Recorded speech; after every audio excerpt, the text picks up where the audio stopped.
Hey everyone, my name is Claude from the Lamest Defenders, and today I'm reviewing the first wave of paid DLC for Marvel Ultimate Alliance 3 Curse of the Vampire, which includes 4 new characters and 2 new modes, but are they worth the $20 for the game's expansion pass? Now if you aren't familiar, the game is an action brawler which before the latest DLC release featured 36 playable characters, with Cyclops and Colossus added for free after the game's launch.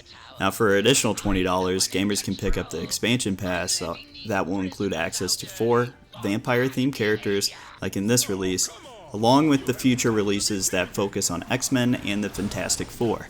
In addition, the expansion pass advertises new story content along with new modes. Curse of the Vampire, which strangely launched a day early, late on September 29th, which was Sunday, includes 2 new modes, Gauntlet and Nightmare.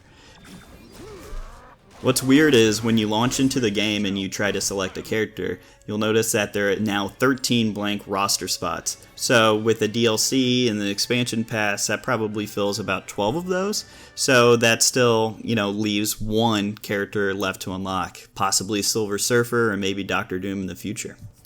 As for the Curse of the Vampire characters, we released a video that really broke down all the characters' abilities and voiceovers, but here's a quick overview. First character in the pack, Punisher, is a ranged zoning character.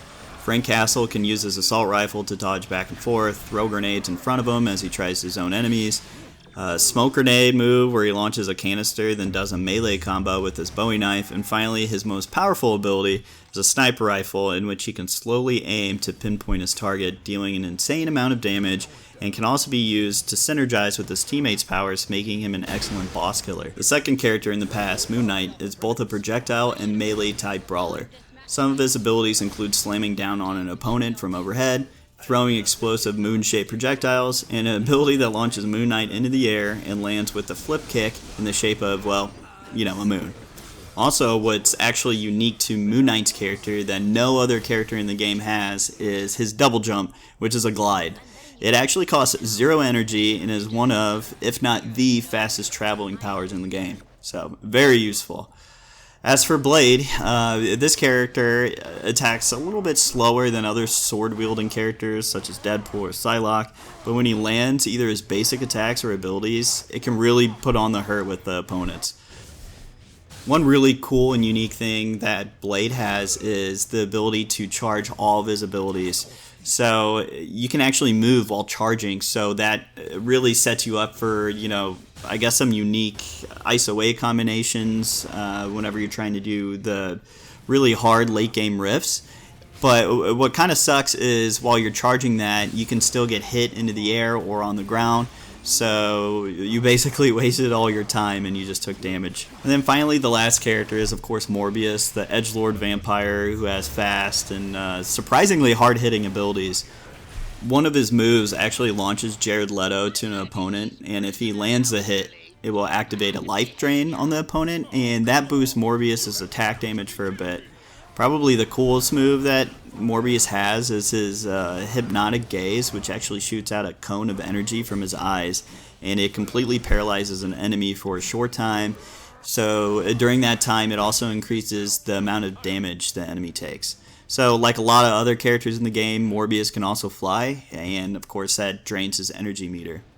All in all, I feel like Curse of the Vampire's new characters are fun, and all have some pretty, unique abilities, although Morbius and Moon Knight both have an ability which is basically a copy and paste from other characters like Wolverine or Daredevil, in which they stay in place and rapidly attack, Daredevil with his batons and Wolverine with his claws. I mean, regardless, the characters included with Curse of the Vampire really just add to the game's already massive lineup and really make for great additions. Now, for all 4 of these DLC characters, they all have to be unlocked through Gauntlet mode, which has a player go through Infinity-style challenges, one right after the other. If you have a character who is at least level 40, you shouldn't really have any problem unlocking all 4 of them. As you progress higher in the Gauntlet mode, color swaps for the new DLC characters can also be unlocked too. And speaking of Gauntlet mode, it offers an online leaderboard, and also after you beat one of them, it allows you to undergo an endless mode after finishing that, Gauntlet segment. It's fun, and every time you beat one of the challenges in endless mode, you just kind of repeat, and it just continuously gets harder and harder until basically you die or you get bored or quit. Then the DLC's other mode, Nightmare Mode, is really disappointing, and it's just another repeat of the game's original storyline that we've probably beat maybe 5-6 times, only with harder enemies who have new abilities, which make the game, I guess, more difficult, and they can really make the fights a little bit more, I guess, annoying. So it's incredibly disappointing because whenever the game's expansion pass was first advertised, there was a small and vaguely worded bullet point, and it stated that each DLC pack will release with additional story. So I'm putting that in quotes. So they certainly covered their tracks or bases, because all the new story mode, content is flavor dialogue that you'll either read before a Gauntlet mode or have Doctor Strange tell in mid-mission. So yeah, that's one of the huge negatives about this. So that was all the content that came with Curse of the Vampire, which is the expansion pass's first DLC. But also, whenever that I guess update came out that included all of that good stuff, there was a free patch for literally every player. So within that free patch included raising the player's level cap to 150. The patch included a new shop, so you can get costumes, color swaps through there, along with pretty much useless voice lines for each character, but it's just additional stuff you can earn. You use shield points that you can get from the new Gauntlet or Nightmare mode to really earn those. I'm not sure if you didn't have the DLC, whether or not you can unlock those shield points to buy stuff in this new store. As I mentioned, the store also includes new costumes. So for this patch, there's unique costumes for Captain America, Thor, Black Panther, and Iron Man, and color swaps for those new 4 characters. But also, the game actually included new color swaps for the last batch of characters who received a free costume, which was Spider-Man, Captain Marvel, and Hulk. So, I mean, all this is just more content, and it's free, so it's a treat for gamers, and I know I at least really appreciate it. When currently in the gaming industry, almost all games include microtransactions and loot boxes, so I'm really looking at you, EA, Activision, Microsoft, and Sony. This is how you do it. But all in all, the Curse of the Vampire pack that comes with the $20 expansion pass is definitely worth it. It's obvious with this pack. I mean, the highlight is the 4 new characters. That's the best thing about it. The 2 new modes are kind of eh.